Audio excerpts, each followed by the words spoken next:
إن الحمد لله نحمده ونستعينه ونستغفره ونؤمن به ونتوكل عليه ونعوذ بالله من شرور أنفسنا ومن سيئات أعمالنا من يهده الله فلا مضل له ومن يضلله فلا هادي له وأشهد أن لا إله إلا الله وأشهد أن محمدا عبده ورسوله أما بعد فأعوذ بالله السميع العليم من الشيطان الرجيم بسم الله الرحمن الرحيم قل هل ننبئكم بالأخسرين أعمالا الذين ضل سعيهم في الحياة الدنيا وهم يحسبون أنهم يحسنون صنعا وقال الله سبحانه وتعالى في مقام آخر فليحذر الذين يخالفون عن أمره أن تصيبهم فتنة أو يصيبهم بعذاب أليم۔ تمام قسم کی حمد و ثنا کبریائی بڑائی اللہ سبحانہ و تعالیٰ کے لیے ہے، بے شمار درود السلام نازل ہوں اللہ کے برگزیدہ بندوں پر، انبیاء کرام علیہ الصلوۃ والسلام پر، خصوصاً ہمارے آخری نبی جناب احمد مجتبیٰ محمد مصطفیٰ صلی اللہ علیہ وسلم پر۔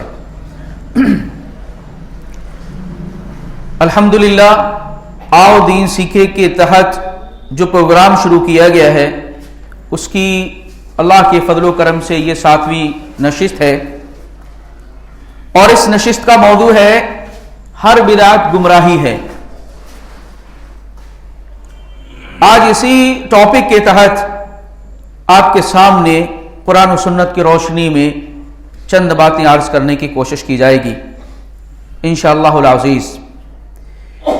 اللہ رب العزت نے انسانوں کو اس دنیا کے اندر پیدا فرمایا، اور انسانوں کی جہاں مختلف ضرورتوں کا انتظام اللہ تعالیٰ نے کیا، وہیں پر ان کی ہدایت کا، رہنمائی کا بھی انتظام فرمایا، اور اس کے لیے اللہ تعالیٰ نے بے شمار انبیاء کرام علیہ الصلوۃ والسلام کو اس دنیا کے اندر مبعوث فرمایا، اور مختلف اوقات میں مختلف کتابیں بھی نازل فرمائیں۔ اللہ نے جو انبیاء کو دین عطا فرمایا وہ دین اسلام، جس کی تکمیل جناب محمد رسول اللہ صلی اللہ علیہ وسلم کے اوپر اللہ کی طرف سے کر دی گئی۔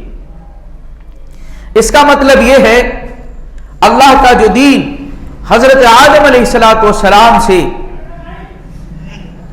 شروع ہوتا ہے، چلتا ہے بندوں کی ہدایت و رہنمائی کے لیے، وہ جناب محمد الرسول اللہ صلی اللہ علیہ وسلم کے اوپر آ کر مکمل ہو جاتا ہے۔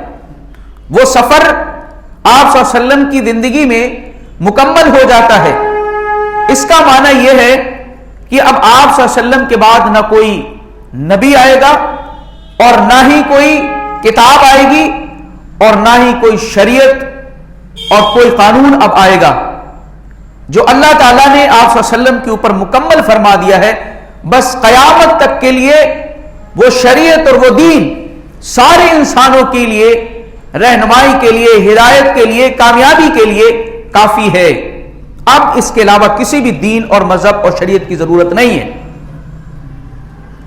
لیکن آج ہم دیکھتے ہیں مسلمانوں کی حالت کو، تو بہت سارے لوگ ایسے ہیں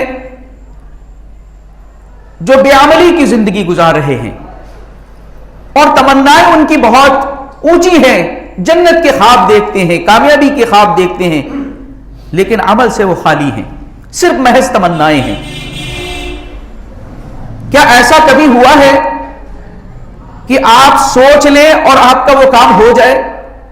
بھئی اگر کوئی کسان ہے، جب تک کہ دانے کو، گیہوں کو کھیت کے اندر نہیں ڈالے گا اور اس کی پھر دیکھ بھال نہیں کرے گا تو فصل کی تیاری کی کیسے امید کر سکتا ہے؟ کوئی آدمی ہے اپنے ہاتھ پر گیہوں کے دانے لیے پھرتا ہے، اپنی جیب میں دانے لیے پھرتا ہے، کیا وہ فصل اگا سکتا ہے؟ کبھی ایسا نہیں ہو سکتا۔ اس کے لیے محنت کرنی پڑے گی، کوشش کرنی پڑے گی، جدوجہد کرنی پڑے گی۔ بہت سارے لوگ اپنی زندگی کو یوں ہی برباد کر رہے ہیں۔ اللہ تعالیٰ نے ایسے لوگوں کے سلسلے میں فرمایا لیس بامانیکم ولا امانی اہل الکتاب، دیکھیے تمہاری تمنائیں اور آرزوؤں سے بھی کچھ ہونے والا نہیں ہے، اور نہ ہی اہل کتاب کی آرزوؤں اور تمناؤں سے کچھ ہونے والا ہے۔ من یعمل سوءا یجز بہ جو برا عمل کرے گا اس کا بدلہ اس کو دیا جائے گا. اور آگے اللہ نے فرمایا من عمل صالحا من ذکر او انثى وهو مؤمن, اور جو نیک عمل کرے گا ایمان کی حالت میں, چاہے مذکر ہو یا مؤنث ہو, مرد ہو یا عورت ہو, اللہ تعالیٰ اس کو کامیابی عطا کرے گا, جنت میں داخل کرے گا. دوسرا طبقہ ہمارے معاشرے میں وہ ہے جو عمل تو کر رہا ہے لیکن علم نہیں ہے اس کو, بے عمل کر رہا ہے بغیر علم کے. اب اس کا بھی ٹھکانہ بہت خطرناک ہے. وہ بھی کامیابی کے خواب دیکھ رہا ہے, جو وہ کر رہا ہے اس کو بہتر سمجھ کے کیے جا رہا ہے, لیکن حقیقت میں اس کا علم اس کو نہیں ہے. اللہ تعالیٰ نے ایسے ہی لوگوں کے سلسلے میں بیان فرمایا قُلْ هَلْ نُنَبِّئُكُمْ بِالْأَخْسَرِينَ أَعْمَالًا الَّذِينَ ضَلَّ سَعْيُهُمْ فِي الْحَيَاةِ الدُّنْيَا وَهُمْ يَحْسَبُونَ أَنَّهُمْ يُحْسِنُونَ صُنْعًا. اے نبی پاک صلی اللہ علیہ وسلم, آپ ان سے کہہ دیجئے کیا میں ایسے لوگوں کے بارے میں تمہیں نہ بتاؤں جو عمل کرنے کے باوجود خسارے اور نقصان میں ہیں. عمل انہوں نے کیا لیکن پھر بھی ان کے ہاتھ میں نقصان اور خسارہ ہی آیا. کون ہیں وہ لوگ؟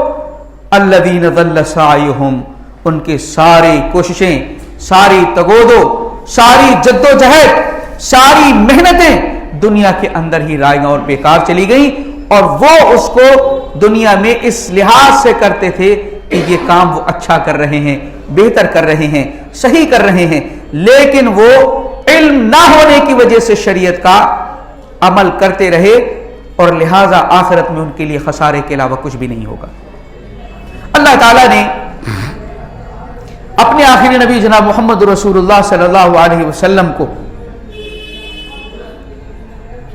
امت کے لیے اسوہ اور نمونہ بنایا, امت کی رہنمائی کا ذریعہ بنایا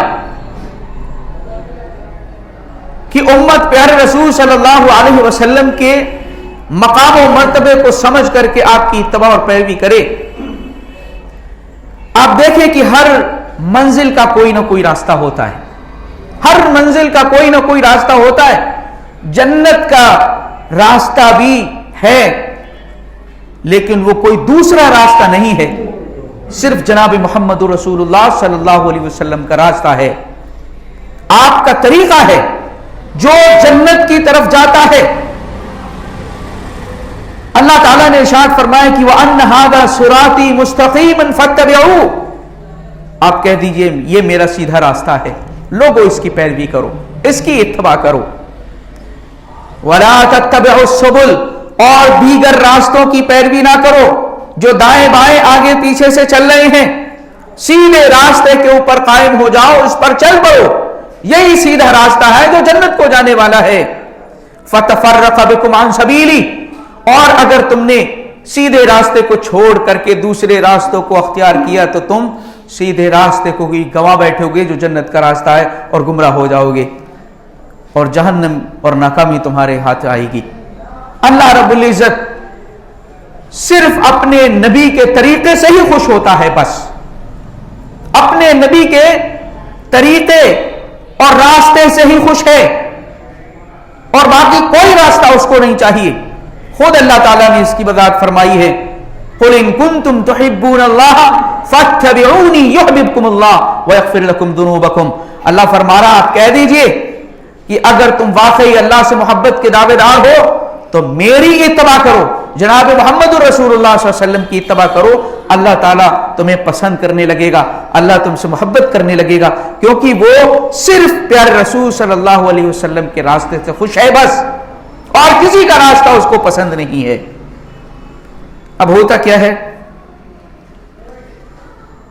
سنت کا جو راستہ ہے, پیارے رسول صلی اللہ علیہ وسلم کا جو راستہ ہے, دین کے مکمل ہو جانے کے بعد, دین کے کامل ہونے کے بعد, اب اگر کوئی شخص اللہ کے اس دین کے اندر کسی چیز کا اضافہ کرتا ہے یا اللہ کے اس دین کو تبدیل کرتا ہے تو یہی سمجھ لیجئے بدعت ہے. اللہ کا دین مکمل ہو گیا پیارے رسول صلی اللہ علیہ وسلم کے اوپر, اب اس دین کے اندر کوئی اضافہ کرے یا اس دین کو تبدیل کرے تو آپ یہ سمجھ لیجئے یہ بدعت ہے, کبیرہ گناہ ہے, سنت کا اپوزٹ ہے, اور آپ سمجھ لیجئے بہت خطرناک جرم ہے یہ. شرک کے بعد اگر کوئی گناہ سب سے بڑا ہے تو یہ بدعت ہے. اسی لیے اللہ کے نبی صلی اللہ علیہ وسلم ہر جمعے کے خطبے میں، ہر عیدین کے خطبے میں، کان رسول اللہ صلی اللہ علیہ وسلم اذا خطبا، جب بھی لوگوں کو آپ نے واعظ کیا، جب بھی آپ نے لوگوں کو خطاب کیا، تب آپ ان الفاظ کو بار بار دہراتے تھے. ہر خطبے میں ان الفاظ کو دہراتے تھے. فَإِنَّ خَيْرَ الْحَدِيثِ كِتَابُ اللَّهِ وَخَيْرَ الْهَدِيِ هَدِيُّ مُحَمَّدٍ صلی اللہ علیہ وسلم وَشَرَّ الْأُمُورِ مُحْدَثَاتُهَا، کہ سب سے بہترین کتاب اللہ کی کتاب ہے، سب سے بہترین طریقہ اور راستہ جناب محمد رسول اللہ صلی اللہ علیہ وسلم کا ہے، اور سب سے بدترین کام وہ ہے جو دین کے اندر نیا داخل کیا جائے اس کے مکمل ہونے کے بعد. بہت خطرناک ہے بدعت. آپ سمجھ لیجئے اس کی خطرناکی کا آپ اندازہ لگائیں. یہ بغاوت ہے، اللہ کے دین سے بغاوت ہے. یہی وجہ ہے کہ پیارے رسول صلی اللہ علیہ وسلم قیامت میں حوض کوثر پہ آنے والے بدعتیوں کو دھتکار دیں گے. اتنی خطرناک یہ جرم ہے. اللہ کے نبی صلی اللہ علیہ وسلم ارشاد فرماتے ہیں انا فرتکم علی الحوض، میں سب سے پہلے حوض پر پہنچوں گا، حوض کوثر پر. یہ ایک نہر ہے جو جنت سے جاری ہوتی ہے. میدان محشر میں جو بھی اس نہر سے پیارے رسول کے ہاتھوں جام پی لے گا حوض کوثر سے، اس کو کبھی بھی لم یظمأ ابدا، وہ کبھی بھی پیاسا نہیں ہوگا. اللہ کے نبی صلی اللہ علیہ وسلم فرماتے ہیں کہ میں حوض پر موجود ہوں گا، لَيَرِدَنَّ أَقْوَامٌ، میں دیکھوں گا کہ کچھ لوگ آ رہے ہیں، أَعْرِفُهُمْ فَيَعْرِفُنِي، میں ان کو پہچانتا ہوں گا اور وہ مجھے پہچانتے ہوں گے. میری طرف آ رہے ہیں کچھ لوگ، میں پہچان جاؤں گا، اور فرشتے مجھ سے ان کو دور کرنا شروع کر دیں گے، پیچھے ہٹائیں گے فرشتے. تو میں ان سے کہوں گا فَأَقُولُ أَنَّهُمْ مِنِّي، ارے تم کہاں ان کو الگ کر رہے ہو، یہ تو مجھ سے ہیں، میرے امتی ہیں، میں ان کو پہچانتا ہوں. فرشتے اس وقت کہیں گے إِنَّكَ لَا تَدْرِي مَا أَحْدَثُوا بَعْدَكَ إِنَّكَ لَا تَدْرِي مَا بَدَّلُوا بَعْدَكَ، اے اللہ کے نبی آپ کو معلوم نہیں ہے آپ کے بعد ان لوگوں نے دین کو تبدیل کر دیا، انہوں نے دین کے اندر نئی نئی چیزیں داخل فرما دی. اللہ کے نبی صلی اللہ علیہ وسلم ابھی تک جو اپنے سے قریب آنے کی ان لوگوں کی بات کر رہے ہیں، اب کہہ رہے ہیں سحقاً سحقاً لمن بدل بعدی، دوری ہو ان لوگوں سے، پھٹکار ہو ان کے لیے، دور کرو ان سے میری طرف سے، کیونکہ انہوں نے دین کو بدل کر کے رکھ دیا. آپ سمجھ لیجئے جو پیارے نبی صلی اللہ علیہ وسلم آپ نے پاس ابھی بلا رہے تھے، فرشتے دھتکار رہے تھے، اب آپ کو معلوم ہوا کہ یہ بدعتوں کی ایجاد کرنے والے ہیں، دین کے اندر تبدیلی کرنے والے ہیں، بغاوت کرنے والے ہیں اللہ اس کے رسول سے، تو آپ صلی اللہ علیہ وسلم اس کو دھتکار دیں گے.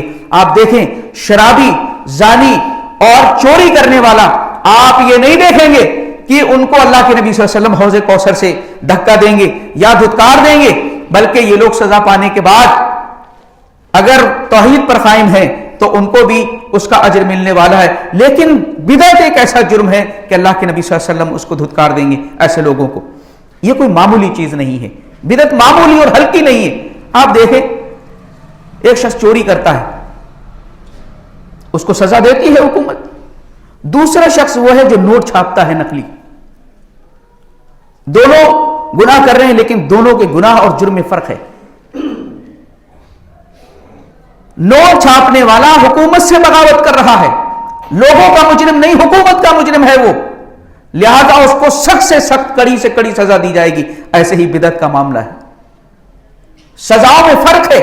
ایک آدمی ہے جو نماز نہیں پڑھتا، ٹھیک ہے غلط بات ہے، پڑھنی چاہیے اس کو، لیکن دوسرا شخص ہے وہ جو مسجد کو گرا رہا ہے، قبلہ تبدیل کر رہا ہے، یعنی دین کو تبدیل کر رہا ہے. تو آپ دیکھیں وہ کتنا بڑا مجرم ہوگا اس کے مقابلے میں جو نماز کو ترک کر رہا ہے. اس کی ہولناکی اور تباہی کا یہ عالم ہے.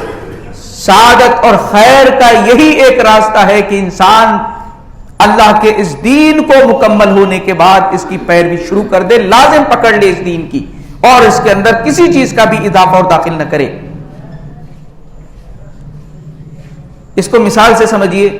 آپ کسی دھوبی کے پاس گئے, اپنا سفید لباس اس کو دھلنے کے لیے آپ نے دیا. دھوبی نے سمجھا کہ ارے بہت سارے کلر آج کل مارکیٹ میں آ رہے ہیں, بھئی لال اور پیلا ہونا چاہیے, سفید میں کیا رکھا ہوا ہے.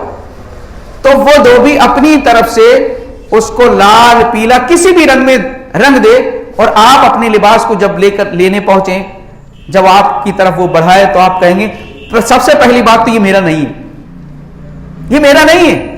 اور وہ کہے گا ارے میں نے دیکھا کہ یہ رنگ بہت سارے اچھے اچھے ہیں, مجھے اچھا لگا میں نے رنگ دیا. تو وہ کہے گا نہیں مجھے میرا چاہیے. یہی حال ہمارا ہے. اللہ کے دین کو بدل کر کے ہم یہ چاہتے ہیں کہ اللہ تعالیٰ اس کو قبول فرما لے. ہم جب اپنے چیزوں کو قبول فرمانے کو تیار نہیں ہے, جب وہ تبدیل ہو جائے تو اللہ اپنے دین کو تبدیل ہونے کے بعد کیسے قبول کرے گا. بدعت کا معاملہ یہ ہے, اس لیے اس کی خطرناکی سے ڈرایا گیا ہے. بدعت اعمال کو تباہ و برباد کر دیتی ہے. اللہ کے نبی صلی اللہ علیہ وسلم نے ارشاد فرمایا من عامل عملا لیس علیہ امرنا فہو رد. کوئی شخص عمل کرتا ہے لیکن وہ عمل جس کا ہم نے حکم نہیں دیا تو وہ مردود ہے, نامقبول ہے اللہ کے یہاں پر. لوگ کہتے ہیں فاتحہ نہ درود, مر گئے مردود فاتحہ نہ درود. بھئی فاتحہ کے اندر ہم کیا کرتے ہیں, کوئی غلط کام تو نہیں کرتے. سمجھنے کی کوشش کریے. عام فہم مثالوں کے ذریعے آپ کو سمجھانے کی میں کوشش کر رہا ہوں کہ اس کی ہولناکی اور خطرناکی کیا ہے. کہ ہم اس کے اندر چاروں قل پڑھتے ہیں, قرآن ہی تو پڑھتے ہیں, اس میں حرج کیا ہے. لوگ دین کے نام پر کوئی بھی چیز مل جائے اس کو برا سمجھنے کو تیار نہیں ہے, اس کو ایکسپٹ کر لیں, قبول کر لیتے ہیں فوراً. کوئی بھی چیز دین کے نام پر ان کو مل جائے وہ اس کو قبول کر لیتی. اس میں برا کیا ہے. ہم قل پڑھتے ہیں, قرآن مجید پڑھتے ہیں, اس کے اندر برائی کیا اور خامی کیا ہے. پلٹ کر کے ان سے یہ پوچھا جائے اتحیات میں, تشہد کے اندر اتحیات کی جگہ پر اگر سورہ فاتحہ آپ پڑھ دیں تو نماز ہو جائے گی آپ کی, آپ مطمئن ہیں نماز ہو جائے گی. بھئی نہیں ہو سکتی. کیوں نہیں ہو سکتی؟ کیونکہ یہ وہ جگہ نہیں ہے جو نبی صلی اللہ علیہ وسلم نے بتائی تھی. آپ نے بتایا کہ اس کو قیام میں پڑھنا ہے اور آپ اس کو تشہد میں پڑھیں گے, تو آپ یہ کہہ کر کے انکار کر دیں گے کہ یہ ثابت نہیں ہے. ثابت جو ہے قیام میں ہے, تشہد میں ثابت نہیں ہے, اتحیات میں ثابت نہیں ہے. اور اسی طریقے سے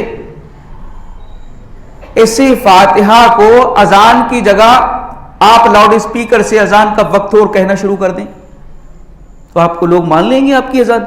بھئی سورہ فاتحہ کوئی غلط ہے, اللہ کا کلام نہیں ہے, اور وہی سورہ فاتحہ ہے جس کے لیے ساری کوششیں آپ کی ہو رہی ہیں. اسی فاتحہ ہی کے لیے تو سارے معاملات ہیں. وہ اذان کی جگہ پر اگر لاؤڈ اسپیکر پر پڑھ کر کے سنا دی جائے اس بات کی دعوت کے لیے کہ لوگ نماز کے لیے آ جائیں, تو آپ اس بات کو ایکسپٹ کر لیں گے؟ کیوں نہیں کریں گے؟ بھئی قرآن ہے, اس میں غلط کیا ہے؟ سورہ فاتحہ غلط کیسے ہو گئی؟ اسی طریقے سے درود شریف, اب درود شریف کو آپ قیام میں کھڑے ہو کر کے پڑھ لیں, لوگ قبول کر لیں گے. آپ کہیں گے کہ یہاں پر تو نہیں ہے اس کی جگہ. اس لیے شریعت نے ہر چیز کی جو جگہ بتائی ہے, قرآن برحق ہے, بالکل صحیح ہے کہ آپ نے قرآن پڑھا ہے, لیکن وہ جگہ بھی تو دیکھیں کہ اللہ نے یا نبی نے وہ جگہ بتائی ہے آپ کو پڑھنے کے لیے, یا آپ اپنی طرف سے وہ جگہ متعین کر رہے ہیں. کھانے کے اوپر قرآن کی مختلف صورتیں بیٹھ کر کے پڑھنا اور پھر کسی کو کچھ دے دینا اور باقی جو ہے پھونک کر کے رکھ دینا اور فلاں فلاں کو ثواب پہنچا دینا, کیا قرآن پڑھنے کا یہ طریقہ, قرآن پڑھنے کی یہ شکل و صورت اللہ کے نبی نے بتائی ہے؟ جب نہیں بتائی ہے تو آپ اس کو کیسے گوارا کر رہے ہیں؟ باقی جگہوں پر گوارا کیوں نہیں کرتے؟ یہی صورت پڑھی جا رہی ہے, درود بھی پڑھا جا رہا ہے, لیکن وہاں آپ گوارا نہیں کر رہے ہیں. آپ ایسا کیوں کر رہے ہیں؟ اس کا مطلب یہ ہے کہ جو بدعت ہے اس کو رواج دیا گیا. اور آپ دیکھیں یہ ایصال ثواب کا بھی کوئی میٹر نہیں ہے, ایصال ثواب کا بھی کوئی معاملہ نہیں ہے. ایصال ثواب کے لیے اگر کوئی اولاد ہے, بیٹا ہے, اپنے والد کی طرف سے, والدین کی طرف سے ایصال ثواب کے لیے کسی غریب کو کپڑا دے دے, کسی غریب بچے کی تعلیم کا انتظام کر دے, کسی غریب کے چھت کا انتظام کر دے, بنوا دے, کیا ان ساری چیزوں کا ثواب اس کے والد کو نہیں ملے گا؟ ملے گا, ضرور ملے گا. لیکن جو چیزیں داخل کی گئی جس کا کھانے سے تعلق ہے, ہر چیز کو آپ دیکھیں, فاتحہ, تیجا, 40واں, 10واں, 20واں, اس میں ساری چیز کھانے کی, اور وہ بھی اس لیے تاکہ مولوی کو ملنا چاہیے. اگر آپ نے کپڑا اور یہ ساری چیزیں غریب کو دے دی تو مولوی کے تو حصہ گیا, لہذا وہ کبھی بھی نہیں چاہے گا. وہ ساری بدعتیں داخل کی گئیں جس کا تعلق مولوی سے تھا, اس کو ملنا چاہیے کچھ نہ کچھ, اس کا حصہ نہیں جانا چاہیے. اس لیے اس طریقے کی ایصال ثواب پہنچانا ہے, بھائی غریب کی مدد کریے. آپ صرف کھانے سے ہی کیوں ہے, کھانے پر ہی کیوں زیادہ دور ہے؟ اور اگر ہے تو آپ دیکھیے یہ جو دین اللہ نے مکمل کیا, اس دین کے اندر اس کا کیا مقام ہے, کیا اس کی حیثیت ہے, اس کی اجازت دی گئی ہے, اس کو صحابہ نے کیا ہے, اللہ کے نبی صلی اللہ علیہ وسلم نے ترغیب دی ہے, زندگی میں ایک بار بھی آپ صلی اللہ علیہ وسلم نے کیا ہے؟ جب نہیں کیا ہے تو بہت آسانی سے لوگ کیوں قبول کر لیتے ہیں, اس کو کیوں قبول کر لیتے ہیں بڑی آسانی کے ساتھ. اور آپ دیکھیں معاشرے میں اس قدر بدعات ہیں, پیدائش سے لے کر کے موت تک آپ چلے جائیے, میری بدعت ہی بدعت ہے. اس میں کچھ عقیدے کی بھی بدعات ہیں جس سے انسان کفر و شرک تک پہنچتا ہے, کچھ ایسی بدعات ہیں جو نمازوں سے تعلق, نمازوں میں بدعات, اذانوں میں بدعات, ہر مہینے میں بدعتیں. آپ دیکھیں مہینوں کے نام تبدیل کر دیے گئے ہیں, مہینوں کے نام تبدیل کر دیے ہیں لوگوں نے. یہ کونڈے کا مہینہ ہے, یہ شبرات کا مہینہ ہے, اور یہ تعزیے کا مہینہ ہے, اور یہ 11ویں کا مہینہ ہے, اور فلاں عید میلاد کا مہینہ ہے. مہینوں کے نام تبدیل کر دیے ہیں اور نام بدعتوں کے اوپر رکھے ہیں. ساری بدعتیں ان کے اوپر نام رکھے, مہینوں کے بھی نام تبدیل کر دیے. اور جس مہینے میں کوئی بدعت سیٹ نہیں ہو پائی اس کو کہتے ہیں خالی کا مہینہ ہے, اس کا بھی نام رکھا خالی کا مہینہ ہے. یہ نام اس کا بھی ہے کیونکہ سارے نام مہینوں کے تبدیل کر دیے. اسلامی سال کا پہلا مہینہ محرم ہے, محرم شروع ہوتا ہے, دیکھیں آپ کتنی اس کے اندر بدعات و خرافات ہوتی. اس مہینے کے اندر مسلمان شادی نہیں کرتا, غم کا مہینہ ہے, کہتے ہیں نا غم کا مہینہ ہے. یہ کس نے بتایا کہ یہ غم کا مہینہ ہے, سوگ کا مہینہ ہے, افسوس کا مہینہ کس نے بتایا؟ لیکن مسلم معاشرے کے اندر اس مہینے کا تعارف, اور اس کے بعد تو نہ جانے کتنی خرافات اپنے اپنے اعتبار سے لوگ تعزیہ کر رہا ہے, اور اس میں جلوس بھی ہے, ڈول ٹماکا بھی ہے, میلے بھی ہیں, نہ جانے کیا کیا ہے. اس کی تفصیل میں نہیں جاؤں گا, اشارہ صرف میں آپ کو کرنا چاہتا ہوں. محرم کے بعد, محرم کے ختم پر سفر کا مہینہ شروع ہوتا ہے. اس مہینے کو لوگوں نے منحوس سمجھ لیا, منحوس ہے, اس مہینے کے اندر بلائیں آتی ہیں. یہ ساری بدعت اس تعلق سے اس کے اندر ایجاد کی گئی. سفر کے بعد مہینہ آیا ربیع الاول کا, جو ابھی جسٹ گزرا ہے. ربیع الاول کا مہینہ یہ جی عید میلاد کا مہینہ ہے. اللہ کے نبی صلی اللہ علیہ وسلم کی ولادت کا جشن منایا جا رہا ہے, خوشیاں منائی جا رہی ہیں, جھنڈیاں لگائی جا رہی ہیں, کمکمے لگائے جا رہے ہیں, بجلیاں روشنیاں کی جا رہی ہیں, اور خوب چہل پہل ہے. ایک قسم کا تیوہار بنا دیا مسلمانوں نے. کوئی بھی مہینہ بخشا نہیں ہے. اس مہینے ربیع الاول کے بعد جو اب شروع ہوا ہے, اس مہینے کا نام 11ویں کا مہینہ ہے. اس کے اندر بڑے پیر صاحب کی جو ہے دیگ چلنی ہے, اس کے اندر بھی بدعت شروع کر دی. اور چاہیے 2 مہینے کے بعد رجب آئے گا, رجب کے اندر آپ دیکھیں کونڈے کا ہے. رجب میں عرس کئی جگہوں کے ہوا کرتے ہیں. اور اسی طریقے سے آپ شعبان کا مہینہ آ رہا ہے, شب رات وہاں پر ہو رہی ہے. رمضان کا مہینہ ہی دیکھ لیجئے, اس میں بھی مسلمان نے بدعتوں سے پیچھے نہیں رہا ہو.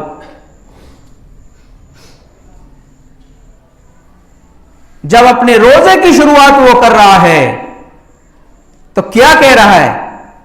بِصَوْمٍ غَدًا نَوَيْتُ مِن شَهْرِ رمضان. یہ بدعت نہیں ہے. ہندوستانیوں نے بنایا اس کو کہ میں نیت کرتا ہوں کل کے روزے کی. پتہ نہیں کون سے روزہ ان کا پورا پچھلا والا کبھی ہوا یا نہیں ہوا، ہمیشہ کل کے روزے کی نیت کرتے رہے. بِصَوْمٍ غَدًا نَوَيْتُ، میں نے کل کے روزے کی نیت کی. آپ دیکھیں کوئی مہینہ خالی نہیں ہے جس میں مسلمانوں کے اندر بدعات اور معاشرے کے اندر نہیں ہو. عبادتیں بدعات سے خالی نہیں ہیں. نماز شروع ہو رہی ہے بدعت سے شروع ہو رہی ہے. نماز بدعت سے شروع ہو رہی. کیسے؟ جب نیت کھڑا ہوگا نماز پڑھنے کے لیے بندہ تو کہے گا میں نیت کرتا ہوں 2 رکعت نماز فجر کی سنت واسطے اللہ تعالیٰ کے، اور یہ وہ کہہ کر کے کھڑا ہوگا. یہ زبان سے نیت کس نے بتایا؟ یہ بدعت سے ہی نماز شروع ہو رہی ہے. روزہ بھی بدعت سے ہی شروع ہو رہا ہے، جیسا کہ میں نے ابھی بتایا میں نیت کرتا ہوں روزے کی. اذان بھی بدعت سے شروع ہو رہی ہے. اذان بھی بدعت سے ہی شروع ہو رہی ہے. کیا بدعت ہے اس میں؟ اذان پڑھنے سے پہلے درود شریف پڑھا جاتا ہے جی، اللہم صلی علی محمد وعلی آل محمد. درود شریف پڑھنا اللہ کے نبی نے اذان سے پہلے نہیں بلکہ اذان کے بعد تعلیم فرمایا ہے. اور پھر اذان میں کیا؟ اشہد ان محمد رسول اللہ جب مؤذن نے کہا تو انگوٹھے چومنا شروع کر دیا. اللہ کے نبی نے کیا حکم دیا؟ اذا سمعتم الاذان قولوا مثل ما يقول المؤذن، جب تم اذان کو سنو تو جیسے مؤذن کہتا ہے ویسے ہی کہو. الا الحیۃین، سوائے حی علی الصلاۃ اور حی علی الفلاح کے، اس کے اندر لا حول ولا قوت الا باللہ کہنا ہے، باقی سب میں وہی دہرانا ہے. لیکن اشہد ان محمد رسول اللہ پہ انگلیاں چل رہی ہیں. کچھ لوگ جو ہیں اشہد ان محمد رسول اللہ مؤذن کی آواز پر صلی اللہ علیہ وسلم کہہ رہے ہیں، یہ بھی بدعت کر رہے ہیں. کس نے سکھایا؟ آپ کہہ رہے ہیں جو مؤذن کہہ رہا ہے وہی کہو، لیکن ہم نے جو ہے انگوٹھے چومنا ہے جی. تو نماز ہو، روزہ ہو، اذان ہو، ان سب کی شروعات بدعتوں سے ہو رہی ہے. کتنی بدعتیں، میں یہاں پہ تفصیل آپ کو بتانے نہیں آیا. آپ یہ دیکھیں کہ معاشرے کے اندر کس قدر بدعات اور خرافات رائج ہیں، اور اللہ کے نبی صلی اللہ علیہ وسلم نے اتنا ڈرایا ہے بدعات سے. کسی عمل سے اتنا نہیں ڈرایا، آگاہ نہیں کیا آپ نے. ہر خطبے میں آپ اسی عمل سے ڈرا رہے ہیں، لوگوں کو آگاہ کر رہے ہیں کہ بدعتوں سے بچنا بدترین کام ہے جو شریعت اور دین کے اندر داخل کیا جائے. لیکن مسلمان اس کو اچھا سمجھ کے کیا جا رہا ہے، اس کو بتایا جا رہا ہے کہ یہ بہت اچھا ہے.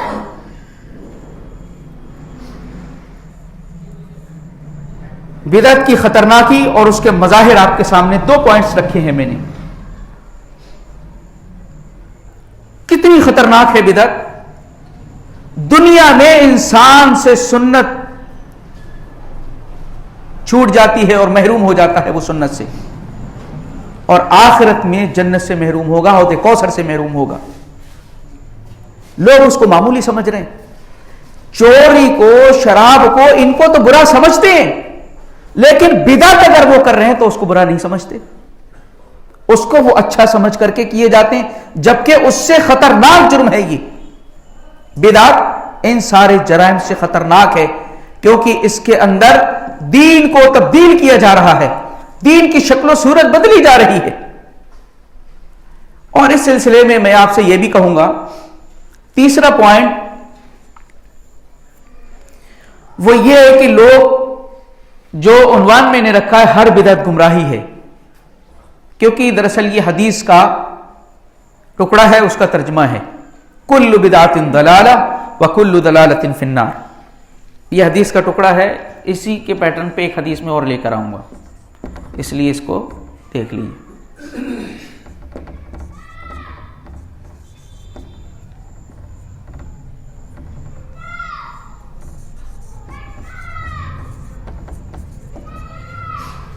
اللہ کے نبی صلی اللہ علیہ وسلم نے ارشاد فرمایا کہ ہر بدعت گمراہی ہے. مسلمانوں کے اندر بدعت کو رواج دینے کے لیے، اس کی تشہیر کرنے کے لیے کہا یہ گیا کہ بدعت دیکھو 2 طریقے کی ہوتی ہے.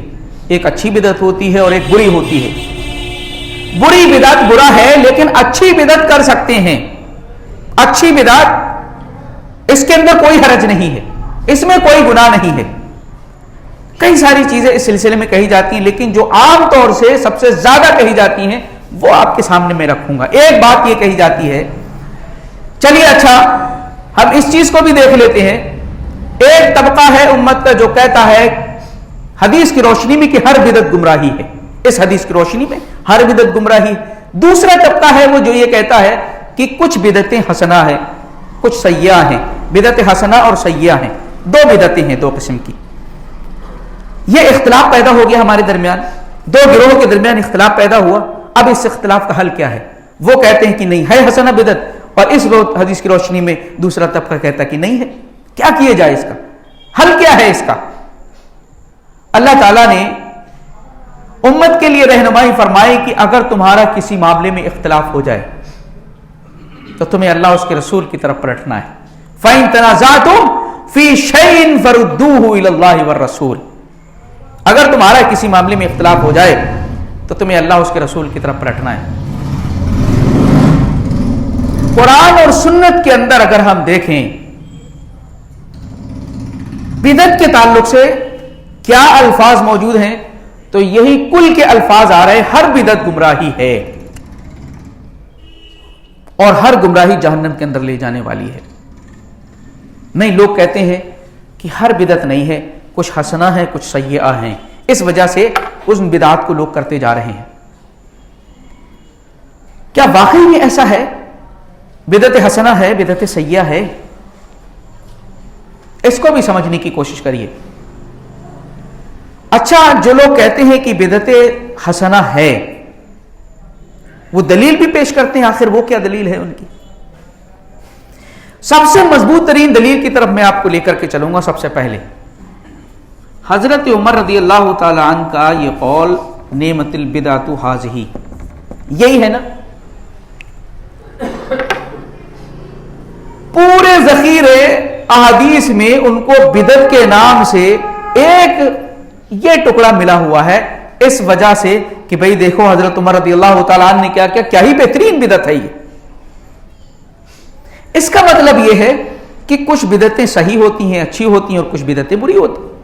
بھئی اس ٹکڑے سے یہی معلوم ہو رہا ہے. اس کا کیا معاملہ ہے؟ یہ حضرت عمر فاروق رضی اللہ تعالیٰ عنہ نے کس تعلق سے ارشاد فرمایا ہے اس جملے کو؟ دیکھیے, اپنے زمانے خلافت میں حضرت عمر فاروق رضی اللہ تعالیٰ عنہ رمضانوں کے ایام میں رات میں آپ نے دیکھا مسجد کے اندر آپ داخل ہوئے تو لوگ الگ الگ نمازیں ادا کر رہے ہیں. قیام اللیل, رات کی نماز الگ الگ اپنی اپنی ادا کر رہے ہیں. تو آپ نے کیا یہ کہ حضرت ابی بن کعب رضی اللہ تعالیٰ عنہ, تمیم داری رضی اللہ تعالیٰ عنہ کو حکم دیا کہ بھئی ایسا کرو کہ تم سب ان کی امامت کراؤ, دونوں باری باری سے امامت کراؤ تم دونوں. تو حضرت عمر رضی اللہ تعالیٰ عنہ نے سب کو جو الگ الگ پڑھ رہے تھے ایک امام کے پیچھے کر دیا, اور اگلے دن جب آپ آئے ہیں, تشریف لائے ہیں, تو اسی طریقے سے نماز ہو رہی ہے.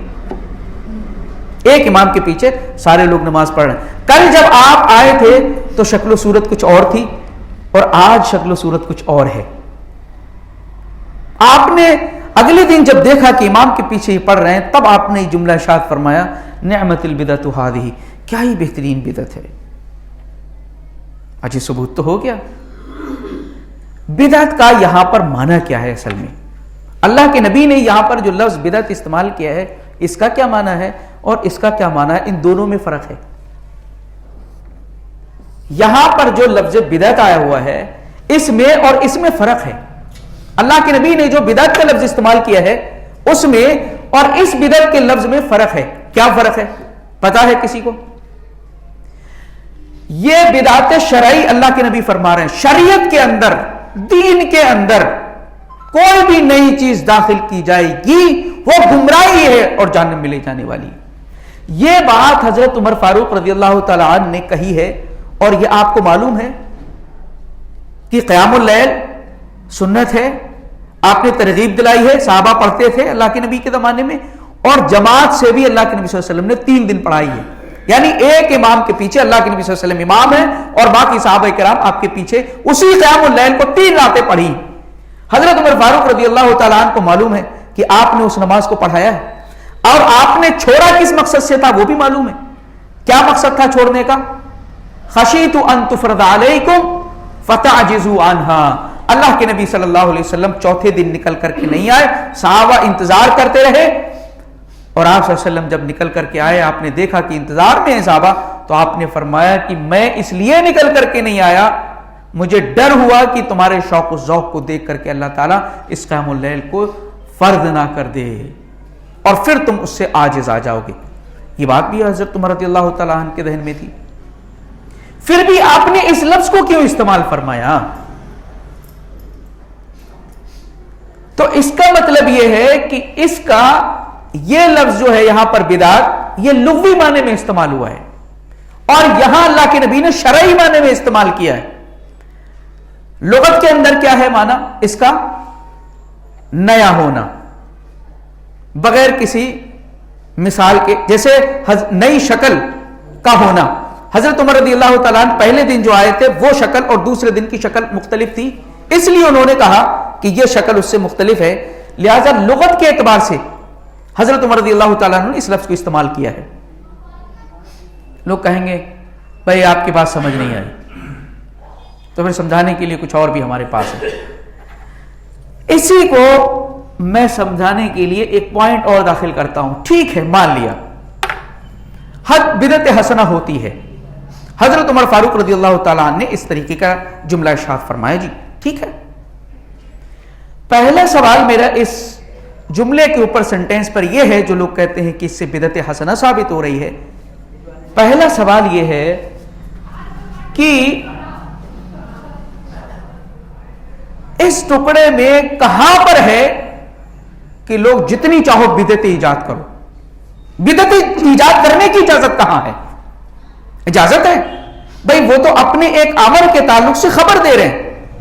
اس میں کہا ہے کہ آپ جتنی چاہے بدعتیں ایجاد کریے, ہے یہ بدعتیں ایجاد کرنے کی اجازت ہے؟ یہ آپ نے کہا بدعتیں ایجاد کریے, اس سینٹینس میں مطلب یہی ہے کیا اپنے ایک عمل کو انہوں نے یہ بات کہا ہے, یہ بات کہی ہے کہ یہ کیا ہی بہترین بدعت ہے, اور وہ بھی لغوی معنی میں. شرعی معنی میں وہ بھی جانتے تھے کہ اللہ کے نبی فرما چکے ہیں کہ ہر بدعت گمراہی ہے, کیونکہ آپ ہر خطبے میں کہہ رہے ہیں تو آپ کو معلوم نہیں ہے آپ کو. شرعی بدعت ہر ایک بدعت گمراہی ہے, لیکن لغوی اعتبار سے اگر کوئی لفظ, بہت سارے لفظ ہوتے ہیں جو استعمال آدمی کر دیتا ہے, ان الفاظ کے پیچھے انسان پورا جو ہے دین اور عقیدہ نہیں بناتا ہے, اور دین مکمل کب ہوا ہے؟ اللہ کے نبی صلی اللہ علیہ وسلم کی زندگی میں. لہذا اس میں پہلا میرا اعتراض یہ ہے کہ اس میں اجازت کہاں ہے بدعت ایجاد کرنے کی؟ چلیے مان لیتے ہم ایجاد کرنے کی ہے, مان لیتے ہیں. تو دوسرا سوال یہ ہے اس میں کہ پھر آپ جس طریقے سے حضرت عمر فاروق رضی اللہ تعالی عنہ نے ایک شکل جو مختلف الگ الگ لوگ پڑھ رہے تھے ایک امام کے پیچھے کر دیا, تو اسی ٹائپ کی آپ کو بھی بدعت ایجاد کرنی چاہیے تھی. اور اسی سینٹینس کو لے کر کے جو فجر کی سنت لوگ الگ الگ پڑھتے ہیں نا, اس کو ایک امام کے پیچھے جمع کر دیجئے, آپ بھی ایک بدعت کر دیجئے, بدعت حسنہ. بدعت حسنہ آپ بھی کر دیجئے. بھئی لوگ الگ الگ پڑھتے ہیں نا سنتیں, تو آپ بھی اسی پیٹرن پہ جیسے کہ الگ الگ پڑھ رہے تھے امام کے پیچھے کر دیا, وہ بدعت حسنہ ہو گئی. تو پھر آپ بھی فجر کی سنتیں جو لوگ الگ الگ پڑھتے ہیں, یا ظہر کی سنتیں الگ الگ پڑھتے ہیں, یا مغرب کی سنتیں الگ الگ پڑھتے ہیں, آپ بھی کسی امام کے پیچھے جمع کر دیجئے اور بدعت حسنہ آپ انجام دیجئے. بالکل سیم طریقے سے تو دیں گے, انجام نہیں دیں گے, سیم طریقے سے آپ انجام دیجئے. آپ بھی یہ کام کر دیجئے کہ لوگ الگ الگ پڑھ رہے ہیں, ہم نے بھی ایک امام کے پیچھے جمع کر دیا جی. اور تیسری چیز اس میں یہ ہے کہ آپ نے بدعت حسنہ تو کہہ دی, لیکن بدعت سیئہ یہ کہاں پر ہے؟ اس کا کہیں وجود نہیں ہے. اچھی بدعت تو آپ لے کر کے ٹکڑا لیا ہے, لیکن اس بدعت سیئہ کے لیے آپ کو کہیں کچھ ملنے والا نہیں. یہ کہاں سے کریں گے داخل؟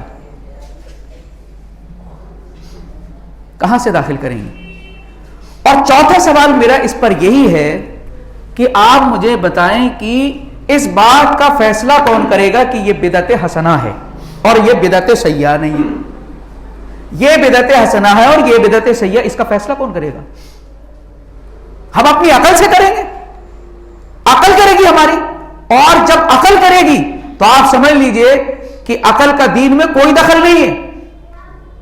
دین کتاب اللہ اور اس کے رسول کی طرف سے آئے گا وہ ہے۔ کسی کی عقل اور دماغ اگر کسی کو صحیح اور غلط کہہ دے، اس کی اسلام میں کوئی حقیقت و سچائی نہیں ہے، کوئی ویلیو نہیں ہے اس کی۔ آپ کیسے کہہ سکتے ہیں کہ یہ جو کام ہے میں کر رہا ہوں، فاتحہ لگا رہا ہوں کھانے کے اوپر بیٹھ کر کے فلاں فلاں جگہ سے میں قرآن پڑھ رہا ہوں، آپ یہ کیسے کہہ سکتے ہیں یہ بدعت حسنہ ہے؟ کیسے کہہ سکتے ہیں؟ آپ نبی ہیں؟ کس نے آپ کو اجازت دی بدعت حسنہ کہنے کی؟ جو آپ کو بدعت حسنہ لگ رہی ہے وہی ہمیں بدعت سیئہ لگ رہی ہے، بری بدعت لگ رہی ہے ہمیں، کیونکہ اللہ تعالیٰ نے خود فرمایا عسیٰ ان تکرہوا شیئا وہو خیر لکم، ممکن ہے جس چیز کو تم ناپسند کرتے ہو وہ اچھی ہو تمہارے لیے، وعسیٰ ان تحبوا شیئا وہو خیر لکم، اور ممکن ہے وہ چیز جسے تم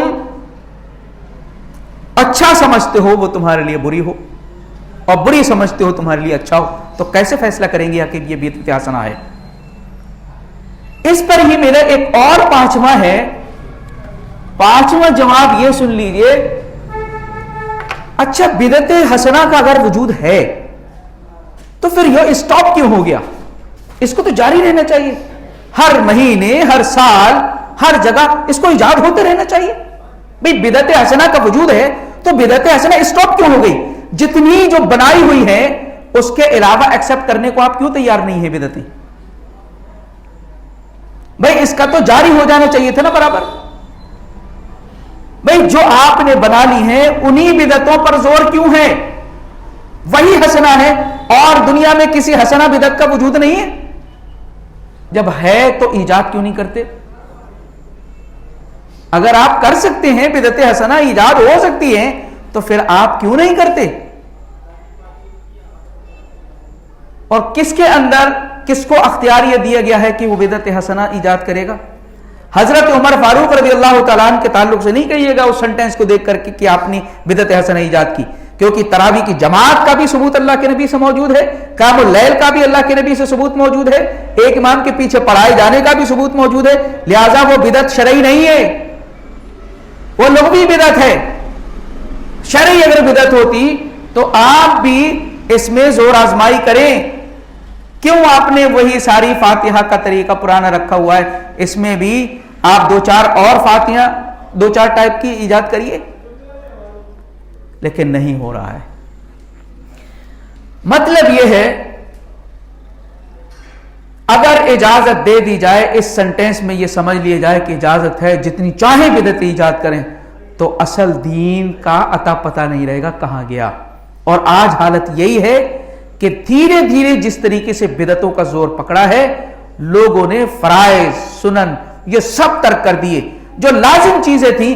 اگر سارا زور آپ کا بدعتوں پر ہی کیوں ہے، فرائض پر کیوں نہیں ہے؟ اور اگر واقعی اللہ کا تقرب اور اس کا قرب حاصل کرنا چاہتے ہیں تو سب سے پہلے فرائض کی پابندی کی آپ کو دعوت دینی چاہیے تھی، اس پر توجہ ہونی چاہیے تھی۔ اللہ کے نبی نے ارشاد فرمایا حدیث قدسی کے اندر، اللہ فرماتا ہے ما تقرب الی عبدی بشیء احب الی مما افترضته علیہ، سب سے قریب کرنے والا جو عمل ہے اللہ کو، اللہ کے بندے کا اللہ سے سب سے زیادہ قریب کرنے والا عمل وہ ہے جو اللہ نے فرض کیا ہے۔ اس کے ذریعے سے اگر کوئی تقرب چاہتا ہے تو اس سے بہتر کوئی راستہ نہیں ہے اللہ کا تقرب حاصل کرنے کا، لیکن فرائض غائب ہے، فرائض پر کوئی توجہ نہیں ہے، ساری بدعتوں کے اوپر زور ہے۔ اس کا مطلب یہ ہے کہ مقصد دین کی خدمت یا دین پر عمل کرنا، اللہ کی رضا چاہنا نہیں ہے، بلکہ کاروبار چلانا مقصد ہے، دکانیں چمکانا مقصد ہے۔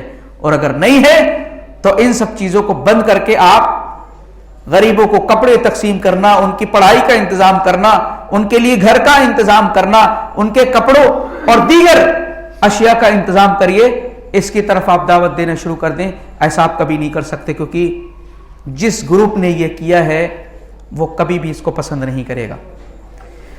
تو اس کے سلسلے میں چند ایک چیزیں میں نے آپ کے سامنے رکھی ہیں.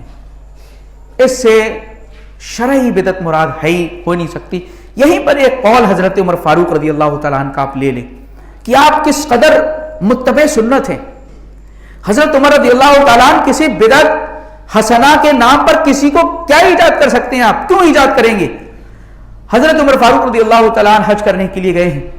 حجر اسود کو خطاب کر کے کہتے ہیں انکا انی لأعلم انکا حجر فإنکا لا تضر ولا تنفع ولولا انی رأیت رسول اللہ یقبلک ما قبلتک. اے حجر اسود تو صرف ایک پتھر ہے, تو کسی بھی نفع اور نقصان کا مالک نہیں ہے, اور اگر میں نے اپنے نبی کو تجھے بوسہ دیتے ہوئے نہیں دیکھا ہوتا تو تجھے بوسہ نہیں دیتا. یہ ہے عمر فاروق رضی اللہ تعالیٰ عنہ. اور یہ ٹکڑا تو بڑا جھوم جھوم کے پڑھتے بدعت حسنہ ایجاد کرنے والے, آپ کا اس قول پر بھی ذرا غور کریے. آپ کیا کہہ رہے ہیں؟ حجر اسود تو ایک پتھر ہی ہے, کسی نفع و نقصان کا مالک نہیں. اگر میں نے اپنے نبی کو تجھے بوسہ دیتے ہوئے نہ دیکھا ہوتا تو کبھی بوسہ نہیں دیتا.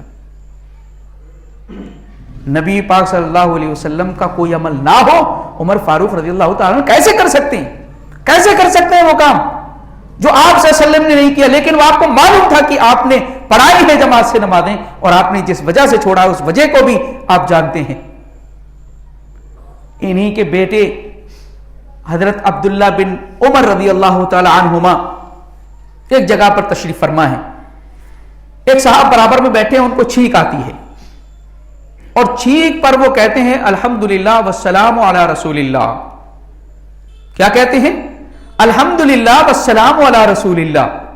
حضرت عبداللہ بن عمر رضی اللہ تعالیٰ عنہ کہتے ہیں وَأَنَا أَقُولُ الحمدللہ والسلام علی رسول اللہ. دیکھو میں بھی کہتا ہوں الحمدللہ اور والسلام علی رسول اللہ, میں بھی کہتا ہوں.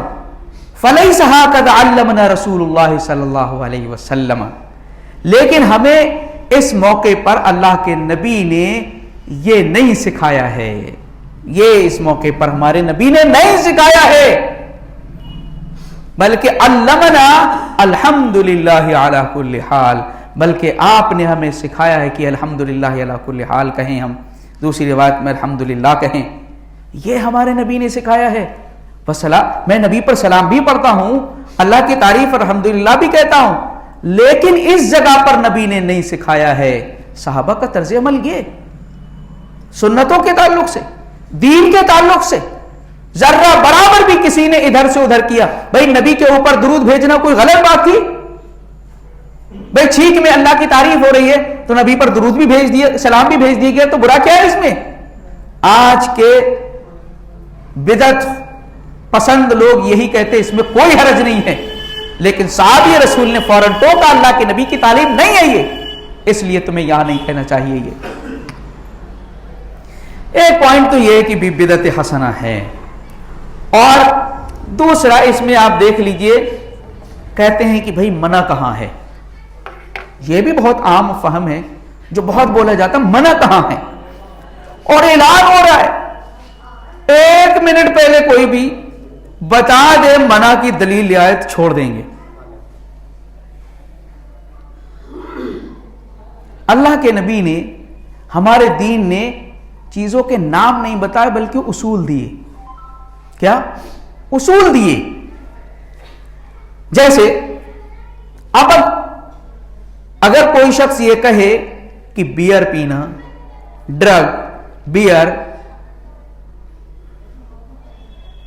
کہیں بھی قرآن و سنت میں دکھا دو کہ اللہ نے یا اس کے رسول نے منع کیا ہو کہ بیئر نہیں پیو, بیئر حرام ہے, ڈرگ حرام ہے, کوئی دکھا سکتا ہے؟ کوئی دکھا سکتا ہے؟ شراب حرام ہے, اس کا تو ذکر موجود ہے, لیکن نام کے ساتھ کہیں پر موجود ہے کہ ڈرگ نہیں پیے یا بیئر نہ پیے, تو کیا اجازت دیں گے اس بات کی؟ اور آپ دلیل لے کر آئیں گے کہ منع ہے. کہاں منع ہے؟ اگر کوئی کہے دکھا دیجیے منع کہاں ہے, پوری زندگی گزر جائے گی آپ کی, منع نہیں دکھا پائیں گے. پھر کس طریقے سے یہ حرام ہوگی یہ چیز؟ شریعت نے ڈرگ کا نام نہیں بتایا لیکن اصول دیا ہے اصول کیا دیا ہے؟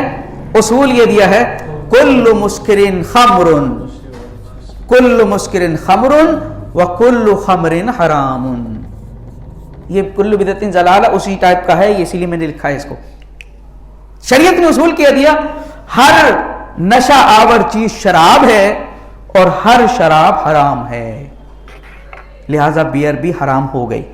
نام نہیں ہے لیکن شریعت نے نام نہیں بتایا، اصول دیا. اس اصول پر جو بھی آ جائے وہ سب ریجیکٹ ہے اسلام کی نگاہ میں، حرام ہے. وہ نام نہیں بتایا لیکن اصول دیا ہے. ایسے ہی اگر کوئی شخص کہے کہ مرزا غلام احمد قادیانی پورے قرآن و سنت میں آپ دکھائیے کہ یہ جھوٹا نبی ہے، کوئی بھی نہیں دکھا سکتا. اس کے نام کے ساتھ کہ یہ جھوٹا نبی ہے، سچا نہیں ہے، کوئی دکھا سکتا ہے؟ پورے قرآن و سنت میں نہیں دکھا سکتا. اس معاملے میں بھی شریعت نے اصول دیا. اللہ کے نبی فرما رہے ہیں انا خاتم النبیین لا نبی بعدی، میرے بعد کوئی نبی نہیں آئے گا. اصول دیا نا. اب اس میں سینکڑوں ہزاروں نام بھی آ جائیں جو نبوت کا دعویٰ کرنے والے ہوں، سب اس کے اندر سمو دیے گئے.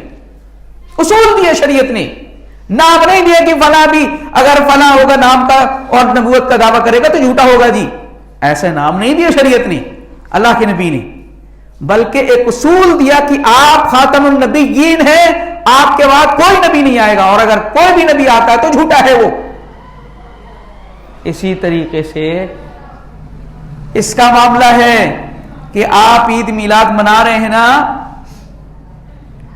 آپ کہیں گے ہم سے کہ اس کا دکھائیے کہاں منع ہے، تو نہیں ملے گا. ایسی انہی اصول کی بنیاد پر اگر آپ ہم سے کہیں گے کہ اللہ کے نبی نے کہیں منع کیا ہو کہ عید میلاد نہیں منع، یہ کہیں نہیں ملے گا آپ کو. اللہ کے نبی نے، شریعت نے، ہمارے دین نے نام نہیں بتایا، اصول دیا. اس معاملے میں بھی جیسے یہاں اصول دیا، یہاں اصول دیا، ایسے اس معاملے میں بھی اصول دیا ہے. کیا اصول دیا ہے؟ من عمل عملا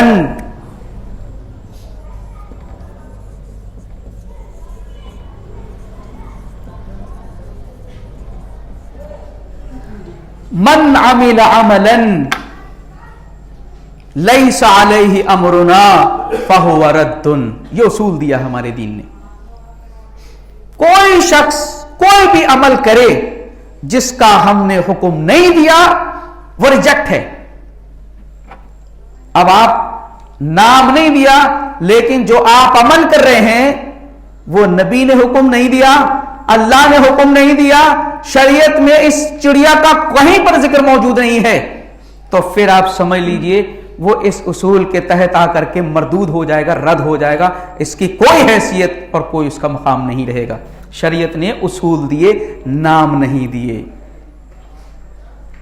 نام نہیں دیا، شریعت نے اصول دیا ہے. اب آپ کہتے ہیں کہ آپ دیں دلیل. اب دلیل کون دے گا؟ بھائی جو عمل کرے گا وہی تو دلیل دے گا، کیونکہ آپ نے خود کہا جو عمل کرے گا اس پر ہمارا حکم نہیں ہے تو وہ مردود ہے. تو عمل کرنے والا دلیل دے گا نا. حدیث کے اندر کیا ہے؟ یہ نہیں ہے کہ نہیں کرنے والا دے گا، کیونکہ یہ دین کا معاملہ ہے. دین کے معاملے میں ساری چیزیں حرام ہیں جب تک کہ اس کے کرنے کی دلیل اور نہ کرنے کی دلیل نہ آ جائے. نہیں کر سکتے آپ. لیکن دنیاوی معاملات میں آپ کے لیے اجازت ہے جب تک کہ اس کی حرمت کی دلیل نہ آ جائے کسی کے لیے. دین کے لیے یہی حکم ہے کہ کسی نے وہ کام کیا جس پر ہمارا حکم نہیں ہے وہ مردود ہے. کوئی کام، اب یہاں پر جتنی خرافات ہیں آپ سب بدعت و خرافات سب اس میں ڈال دی تھی. جس پر دلیل نہیں ہے، جس پر قرآن و سنت میں دلیل ہے وہ بدعت ہے ہی نہیں، اور جس پر قرآن و سنت میں دلیل نہیں ہے اور آپ کر رہے ہیں تو وہ بدعت ہے. جس پر دلیل موجود ہے وہ بدعت نہیں ہے، وہ سنت ہے. بدعت تو وہ ہے جس پر دلیل نہیں ہے، اور آپ جو کام کر رہے ہیں اس پر کوئی دلیل نہیں ہے. اس لیے آپ کہتے ہیں کہ منع کہاں ہے؟ منع کی تو دلیل، کرنے کی دلیل تو آپ دیں گے، ہم کیوں دیں گے منع کی دلیل؟ شریعت نے تو اصول دیا ہے، ایکشن آپ کر رہے ہیں، دلیل ہم کیوں دیں گے؟ جو ایکشن کرے گا وہ دلیل دے گا. کیونکہ شریعت نے فرمایا، اصول کیا دیا، جو عمل کرے جس پر ہمارا حکم نہیں ہے وہ مردود ہے۔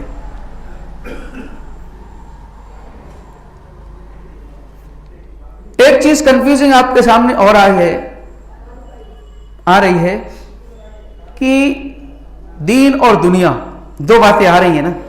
ہم نے کہا دین کے اندر اگر کوئی شخص نئی چیز ایجاد کرتا ہے تو وہ بدعت ہے، دنیا کے معاملے میں نہیں۔ لوگ کیا کہتے ہیں؟ بولے پنکھا کیوں استعمال کرتے ہیں، ٹرین پر سفر کیوں کرتے ہیں، ہوائی جہاز پہ سفر کیوں کرتے ہیں، یہ بھی تو بدعت ہے، وہ بھی تو بدعت ہے۔ بڑے پیار اور محبت سے سمجھائیے نادانو، اللہ کے دین کو پڑھو، سمجھو، اس کو دین کو سمجھو۔ یہ اوپر سے اپنی عوام سے پیسہ پانے کے لیے اس طریقے کی گمراہی والی باتیں نہ کرو۔ یہ ساری چیزیں دین ہیں، یہ دنیا کا، ان کا تعلق دنیا سے ہے۔ دین مکمل ہوا ہے، مکمل کیا ہوا ہے؟ دین مکمل ہوا ہے پیارے رسول کے اوپر، دنیا کے کام مکمل نہیں ہوئے۔ دنیا کے کام کہاں مکمل ہوئے؟ اللہ فرما رہا الیوم اکملت لکم دینکم، تمہارا دین مکمل کیا ہے آج ہم نے۔ اللہ نے یہ نہیں کہا دنیاوی معاملات سارے مکمل ہو گئے، اب دنیا کے اندر وہی سارے کام کر سکتے ہو، وہی کھا سکتے ہو، وہی پہن سکتے ہو جو عرب کے اندر پیارے رسول کے زمانے میں ہے، باقی کچھ نہیں کر سکتے۔ دین مکمل ہوا ہے، دنیا کے کام کہاں مکمل ہوئے؟ دنیا کے کاموں میں اسی لیے اجازت دے دی گئی۔ اسلام کوئی عرب کے لیے، مکہ کے لیے، مدینہ کے لیے نہیں، ساری دنیا کے انسانوں کے لیے ہے۔ کیسے ایڈجسٹ کریں گے آپ؟ دنیا کے کام، اس میں آپ کو آزادی ہے۔ ابھی بھی بات سمجھ نہیں آئی؟ ابھی آپ کہیں گے بھئی آپ نے دو کیٹیگری کیسے کر دیا، دین اور دنیا؟ جی سمجھ نہیں آیا، سمجھ لیجئے پھر۔ دین اور دنیا کا فرق یہ ہم نہیں، اللہ کے نبی صلی اللہ علیہ وسلم نے خود کیا ہے۔ کہاں کیا ہے؟ اللہ کے نبی صلی اللہ علیہ وسلم مدینہ تشریف لائے، مدینہ میں کھجور کے باغات ہے، کھجور کی کھیتی ہوتی ہے، باغبانی ہوتی ہے۔ آپ صلی اللہ علیہ وسلم نے دیکھا ایک باغ سے آپ تشریف لے جا رہے ہیں کہ کچھ لوگ نر گابا مؤنث گابے کے ساتھ ملا رہے ہیں۔ صحابہ سے پوچھا اللہ کے نبی نے کہ یہ کیا کر رہے ہیں؟ کہا اللہ کے نبی یہ اس طریقے سے مذکر و مؤنث گابہ ہے اس کی تعبیر کرتے ہیں، اس سے فصل اچھی ہوتی ہے۔ تو آپ صلی اللہ علیہ وسلم نے ارشاد فرمایا لو لم تفعلوا لصلحا، اگر تم ایسا نہ کرو تو بہتر ہو، مت کرو، کیا فائدہ ہے ایسا کرنے سے، نہیں کرو۔ صحابہ کیونکہ اللہ کے نبی صلی اللہ علیہ وسلم کی شہدائی اور ایک حکم کے اوپر فوراً ترک کر دیا، انہوں نے چھوڑ دیا۔ لیکن جب فصل آئی تو کھجوریں شیسن اس طریقے کی آئی کہ اندر گٹھلی ہی نہیں ہے صحیح طریقے سے، بہت ردی قسم کی کھجوریں آئیں اور بہت کم کھجوریں آئیں۔ اللہ کے نبی صلی اللہ علیہ وسلم نے پوچھا آپ کا پھر گزر ہوا، صحابہ نے آپ کو اطلاع دی تو کہا تھا اللہ کے نبی انہوں نے چھوڑ دیا لیکن کھجوریں بہت کم آئی ہیں اور صحیح طریقے سے نہیں آئی ہیں۔ تو آپ صلی اللہ علیہ وسلم نے جو الفاظ ارشاد فرمائے ہیں وہی آپ کو سنانا ہے، اب ان پر غور کرنا ہے کہ دین اور دنیا کا فرق ہمارے دین نے، ہمارے نبی نے کیا ہے۔ دین کے کام، دین مکمل ہو چکا، دین اللہ اس کے رسول کو کی طرف سے آئے گا، لیکن دنیاوی کام کسی کی طرف سے بھی آ سکتے ہیں، کسی کی بھی طرف سے آ سکتے ہیں۔ اس کو دیکھنا ہے، اگر ہماری شریعت نے کوئی حرام حکم اس پر نہیں لگایا ہے، رکاوٹ نہیں کی ہے تو آپ اس کو استعمال کریں گے، رکاوٹ کی ہے تو نہیں کریں گے۔ اللہ کے نبی صلی اللہ علیہ وسلم ارشاد فرماتے ہیں انتم اعلم بامور دنیاکم، کیا؟ انتم اعلم بامور دنیاکم، یہ دیکھیے دنیا یہی لفظ لے کے آنا چاہ رہا ہوں میں، انتم اعلم بامور دنیاکم، تم دنیاوی کاموں کو مجھ سے زیادہ جانتے ہو۔ آپ اللہ کے رسول ہیں نا، رسالت کا معاملہ کسی کے پاس نہیں جا سکتا ہے، اللہ کی وحی کہیں نہیں جا سکتی، پیارے رسول کے پاس آئے گی۔ دین کہیں سے آپ کو نہیں لینا ہے، پیارے رسول سے لینا ہے۔ اس لیے آگے دوسری روایت میں مسلم کی آپ فرماتے ہیں اذا امرتکم بشیء من دینکم، دوسرا لفظ وہ بھی لکھ لیجیے، امرتکم بشیء من دینکم، دیکھیے دنیا ہے یہاں یا دین ہے؟ جب میں تمہیں دین کے سلسلے میں کسی چیز کا حکم دوں فخذوا به تو اس کو لازم پکڑ لو. وَإِذَا أَمَرْتُكُمْ بِشَيْءٍ مِّن رَأْيٍ اور اگر میں اپنی رائے سے کسی چیز کے بارے میں کہوں حکم دوں تو فَإِنَّمَا أَنَا بَشَرٌ تو میں تو صرف ایک انسان ہوں. اللہ اکبر. پھر میرا رسالت کا جو مقام ہے اللہ کے یہاں مواخذہ تمہارا نہیں ہوگا کیونکہ میں پھر ایک بشر ہونے کی حیثیت سے کہہ رہا ہوں. لہذا تم دنیا کے معاملات میں مجھ سے بہتر جاننے والے ہو. دین کی بات اگر میں تمہیں دوں تو اس کو لے لو, پکڑ لو, اس کو نہیں چھوڑنا تمہیں. لیکن دنیا کے معاملے میں اگر میں کہوں تو تمہیں قبول اور رد کا اختیار حاصل ہے. دین اور دنیا کی تقسیم کی گئی. یہ جتنی ایجادات ہیں, جتنی سہولت کی چیزیں ہیں, ان کو ہم استعمال کرتے ہیں. یہ مائک ہے, یہ کیمرہ ہے, یہ موبائل ہے, یہ سب چیزیں اس کے اندر داخل ہیں. یہ دنیاوی امور ہیں جب تک کہ کسی کی حرمت کی دلیل نہ آ جائے, منع کی دلیل نہ آ جائے. منع کی دلیل دنیاوی معاملات میں آئے گی لیکن کرنے کی دلیل دین میں آئے گی. دونوں کا معاملہ سمجھیے. اگر آپ کرتے ہیں کسی کام کو دین کے تو آپ کو دلیل دینی پڑے گی, اور دنیا کے کسی کام کو آپ چھوڑتے ہیں تو اس کی دلیل آپ کو دینی پڑے گی. دین اور دنیا میں ہمارے شریعت نے فرق کیا ہے. لہذا یہ کہنا کہ ٹرین پر, بس پر, ہوائی جہاز پر سفر کیوں کرتے ہیں, تو میرے بھائی یہ دنیا کے معاملات ہیں. دین کے معاملات میں اللہ کے نبی نے کہہ دیا جو میں دوں اس کو لینا ہے تمہیں, اور کسی چیز کو نہیں لینا ہے. ٹھیک ہے, یہاں سے یہ چیز سمجھ میں آ گئی کہ یہ بات بھی لوگ کہتے ہیں کہ یہ ساری چیزیں بدعت ہیں, پھر آپ کیوں کر رہے ہیں. تو دیکھیے وہ بدعت نہیں ہے. وہ بدعت اس اعتبار سے لغوی اعتبار سے ہو سکتی ہیں, لغوی اعتبار سے ان کو بدعت کہا جا سکتا ہے کہ پہلے جو چیز نہیں تھی اب وجود میں آ گئی ہے, لیکن شرعی اعتبار سے وہ بدعت نہیں ہے. شرعی بدعت ہوتی تو حرام ہو جاتا. وہ شرعی بدعت کے لیے دلیل چاہیے ہوتی ہے. ایک اور حدیث آپ کے سامنے میں رکھنا چاہتا ہوں آج کے ماحول کو, سینیریو کو دیکھتے ہوئے کہ حالات کیا ہیں. اللہ کے نبی صلی اللہ علیہ وسلم کی احادیث لوگ سنتے ہیں, سنتے ہیں, پڑھتے ہیں, لیکن عمل نہیں کرتے.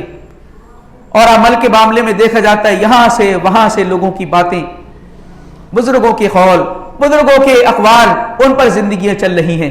اللہ کے نبی صلی اللہ علیہ وسلم ارشاد فرماتے ہیں, مسلم کی روایت ہے, ما من نبی بعثہ اللہ, اللہ تعالیٰ نے مجھ سے پہلے جتنی امتیں بھیجیں, امتوں میں رسولوں کو بھیجا, تو ہر رسول کے کچھ حواری تھے, دوست تھے, ساتھی تھے. وہ ساتھی کیا کرتے تھے, یأخذون بسنتہ ویقتدون بامرہ. وہ انبیاء کے ساتھی نبیوں کی سنتوں کو لیتے تھے, سنتوں پر عمل کرتے تھے, سنتوں کو لازم پکڑتے تھے. ویقتدون بامرہ, اور نبی کی بات کی اقتدا کرتے تھے. یہ صحابہ کا ہر زمانے میں نبیوں کے ساتھیوں کا یہی معاملہ رہا کہ نبی نے جو کہا, نبی کا طریقہ, اس کی سنت, اس کا حکم, وہ ساتھیوں کے لیے کافی ہوتا تھا. وہ اس سے کبھی بھی نہیں ہٹتے تھے, نبی کی سنت کو لازم پکڑتے تھے. لیکن فَإِنَّهَا تَخْلُفُ مِن بَعْدِهِمْ خُلُوفٌ, آپ نے ارشاد فرمایا لیکن اس کے بعد ناخلف لوگ پیدا ہوتے ہیں. وہ کیا کرتے ہیں, یقولون ما لا یفعلون ویفعلون ما لا یؤمرون. بہت ہی قیمتی جملہ آپ نے ارشاد فرمایا ہے. اس کے بعد جو لوگ آتے ہیں نااہل لوگ, وہ کیا کرتے ہیں, جو کہتے ہیں وہ کرتے نہیں, جو کہتے ہیں وہ کرتے نہیں. نبی کا دامن نہیں چھوڑیں گے, جو کہتے ہیں وہ کرتے نہیں. وَيَفْعَلُونَ مَا لَا يُؤْمَرُونَ, اور کرتے وہ ہیں جس کا حکم نہیں دیا گیا, کرتے وہ ہیں جس کا حکم نہیں دیا گیا. جتنی بدعات ہیں وہ سب اسی ٹکڑے کے اندر موجود ہیں کہ وہ کرتے ہیں جس کا حکم نہیں ہے.